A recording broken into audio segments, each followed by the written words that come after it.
this is the Bethesda E3 conference. So if you were interested in knowing what they showed off and you haven't seen it yet, maybe this video will help you out.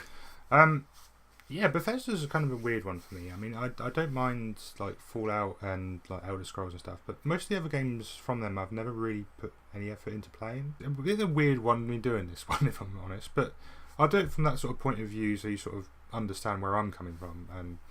But you know, a lot of it was quite heavy from Fallout and Elder Scrolls altogether, but there was lots of nice interesting games in between, so I thought I'd sort of do a quick video to see how we do.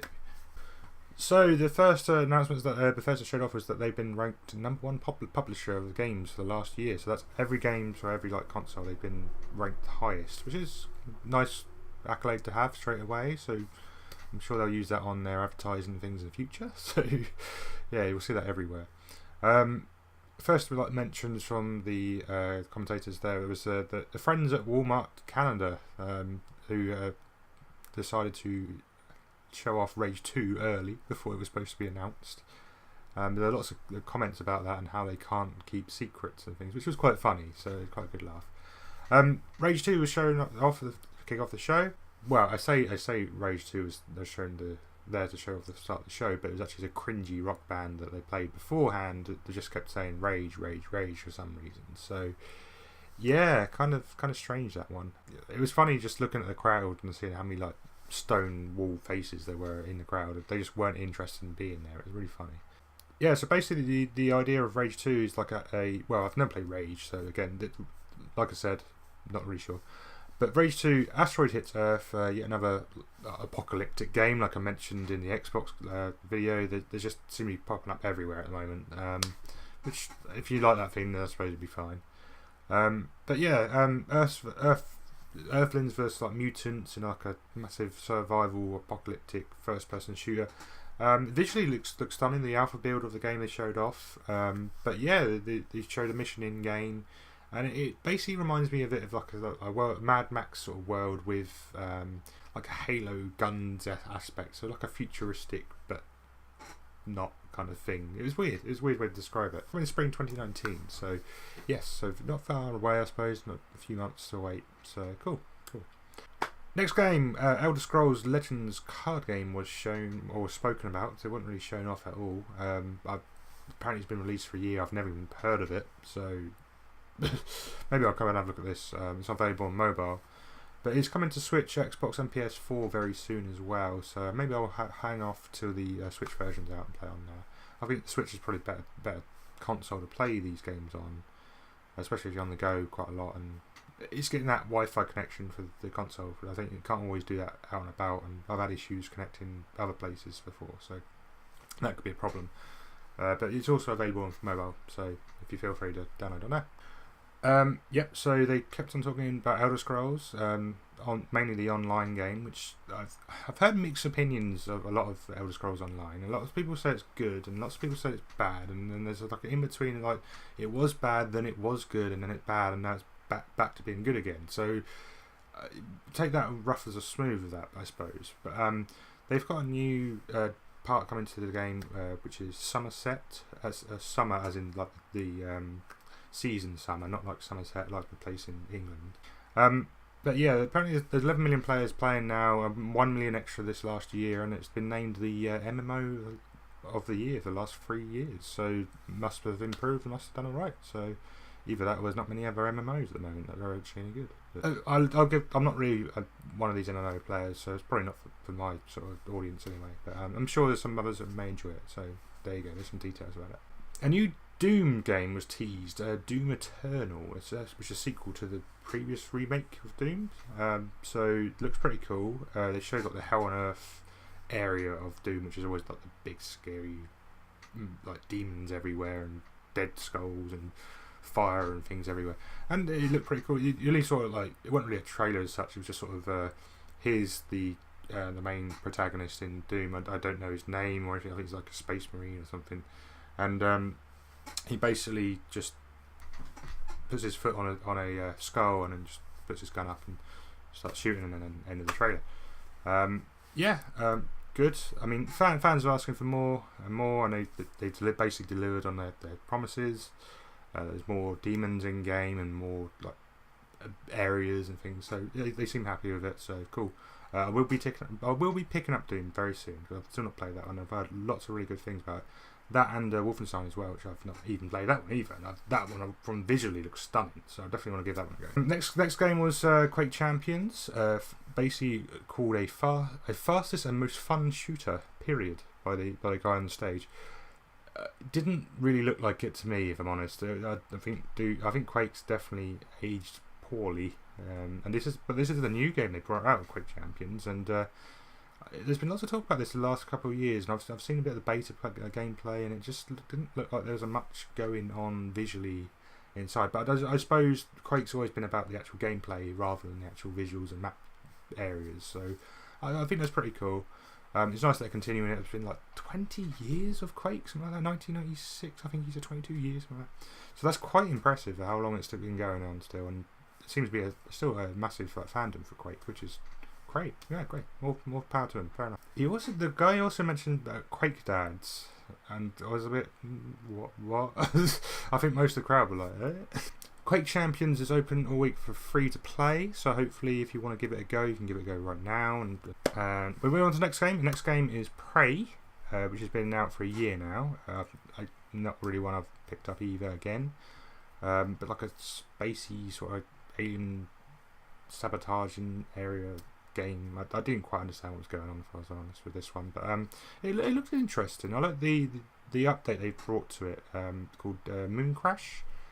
It's basically every time you start this new game, the map will have a different aspect to it. So they showed off one life, we call it life, because they basically had it as a guy runs in, goes through the same corridor, and then goes outside and gets killed. And every time he comes back to the same corridor, there was a different aspect to it. So there's like a different size, or there's like fire going on, or there's like an extra monsters and things like that. So it's kind of cool that like every time you play the game, there's something different every time. So that's quite a cool aspect. I like that. It's kind of reminds me of like Binding of Isaac sort of gameplay wise. Like the fact you like go into different where you go into different rooms and they like different areas every time you go into it. It's kind of that kind of thing, but in a 3D environment. Yeah, and the trailer had a die and repeat montage throughout, and it was like "Spin Me Round, Right Round Baby" by the old Dead or Alive, which it actually worked really well in the trailer, so that's pretty cool. I like that. Yeah, cool. Next one, Wolfenstein 2, which now has a launch date for Switch of June 29th, which I believe is June. The poor guy didn't quite know how to pronounce his J's. But it was June 29th, I believe, which is nice. We've got the release date for that game on Switch now. I might pick it up. I mean, the problem is with these games, they are very memory heavy. And I don't know if I've got the space for it on the Switch now, so there might be one I might actually consider on the Xbox rather than the Switch. Comment from the guy, another new guy. They kept having new guys on the stage, and this guy was mentioned, "Beat the living fuck out those Nazis," and the crowd goes wild. Okay, easy crowd. So briefly, from those two games, from Prey and Wolfenstein 2, there was also two VR project games that were coming for that. Prey's VR, and Wolfenstein's getting a new game called Wolfenstein Cyber Pilot. So ever-ending quest to say fuck Nazis to every platform possible. Crowd goes wild again.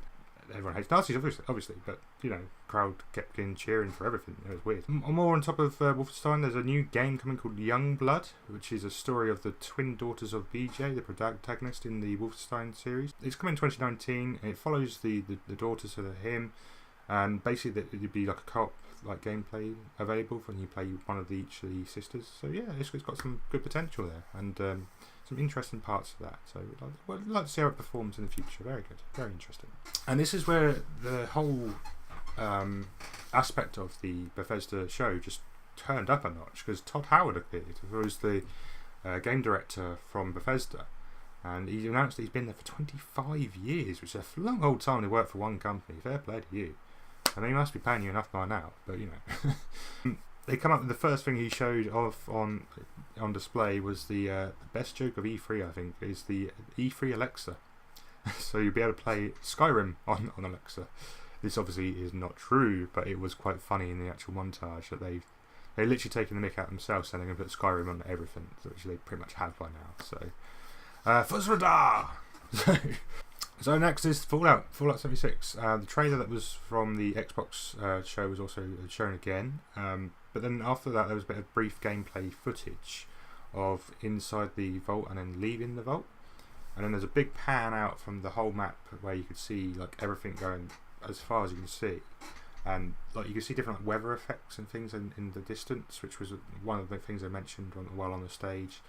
Looks stunning, and then that first step out of any vault in any Fallout game is always fantastic. It's like, wow, where am I? What is going on? This is crazy. That kind of aspect to it. But yeah, I've always enjoyed that when you go out that first time. It's really cool. So yeah, they call it like the Reclamation Day as stepping out of the vault for the first time. But they sort of mentioned there's new creatures, new visuals, new like books and items, and all sorts of other things going on. They showed lots of the creatures that you will be able to fight, and there's this horrible lava like creature who had like a wasp spawning out of him. No one likes wasps. No one. Why do we want more wasps in games? I don't understand that. So no more wasps, please. So Fallout 76 was announced that it's entirely online, which you can play solo as well. There's a few Vault-Tec demos shown off, as like the company Vault-Tec was showing off the actual how to play.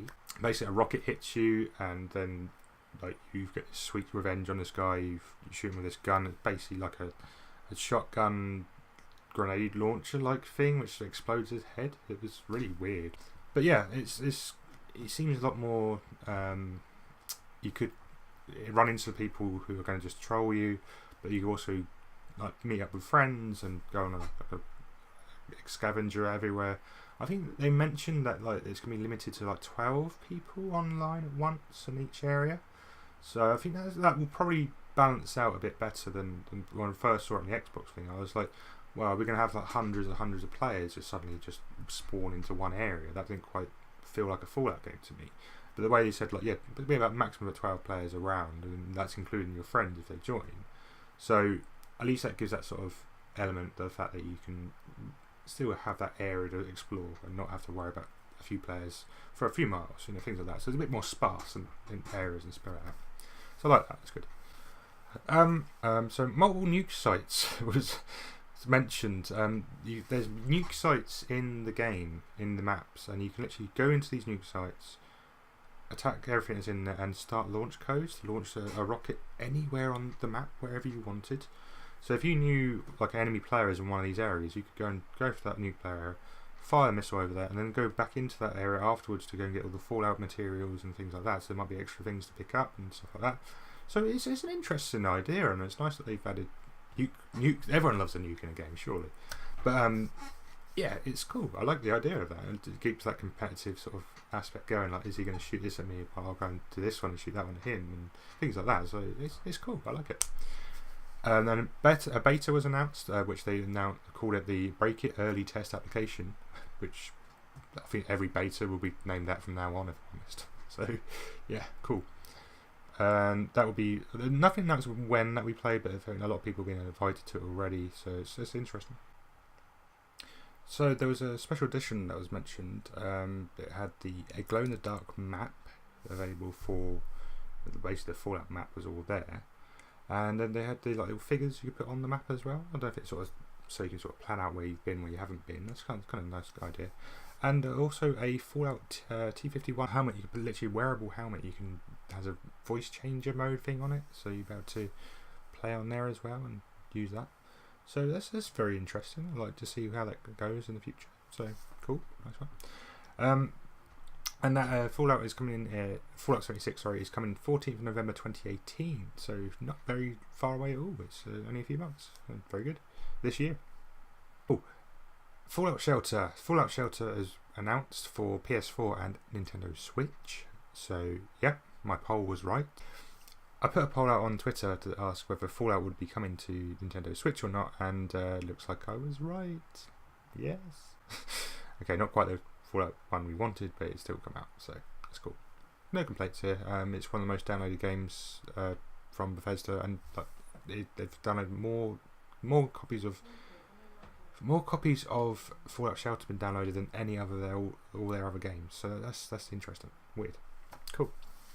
A couple of other little bits and pieces here. Elder Scrolls Blades, which is a mobile version of Elder Scrolls, is coming to the to iPhone and possibly to Android in the future as well. It looks really good actually in the way it plays and what they showed off in the mini video very early. I'd like to see what it's like running on an actual phone. It might be a little bit different, but we'll see from there. That's available for pre-order and early access right now. It was all like sort of touchscreen controls and like moving from one area to another. You're stuck in this area, decide what you want to do. Do you want to battle this thing in front of you? Do you want to collect the loot and run away? Stuff like that. It was very similar to like Resident Evil 6 or 7, whatever one it is, the latest one was. It's like the VR sort of area of that game. So where you had to sort of click in, you're in this area, then you can look around. It was very similar to that sort of aspect. So Bethesda have also announced they've got a new IP coming called Starfield, which is the first game they've ever worked on for like the last 25 years, which is the actual sole game from them, not from another franchise. And finally they announced that Elder Scrolls 6 is in work in progress. They just showed the title off and that was it, but it got enough for the crowd to get excited, and hopefully we'll see something from them in the future, so that's good to see. Happy with that. Okay guys, that's pretty much everything from me about the Bethesda show. I think it was a really good show altogether, and there was lots going on and lots of interest, so hopefully we'll see a bit more of that in the future. But yeah, overall pretty happy with what I saw there. There's a few complaints I saw over like Twitter and Facebook over nothing really, and I don't quite understand why. There was a good amount of games there, and lots of the big heavy games from Bethesda as well, in terms of Fallout and Skyrim on the way, and Wolfenstein, Doom, Prey. No, there's so much going on, so it's good that they're pushing these games out there still. Yeah, so at that note, I'll say I love you and leave you, and if you want to comment in the comments box, please feel free to. I will try and reply to all the comments I get on any YouTube video, so thanks for the interaction with me, it'd be great, cool. If you like the video, leave a like. If you dislike, leave a dislike. And if you're so interested, you hit the subscribe button, and you can stay in tune with all the other videos I've got for E3. And I've got a few others to do. I've looked at all of them now, apart from the Sony one. So I might have to look at that tonight and see what happened there. I've heard some really poor aspects of that, so I'll have to wait and see. But yeah, I've still got the Ubisoft one to record, I've still got the Nintendo one to record, and also there's a couple others I might consider doing. I might miss the PC and Revolver one, I don't know at the moment, I'm not really that keen on them two. But we'll see, maybe if there's enough interest, maybe I'll do those as well.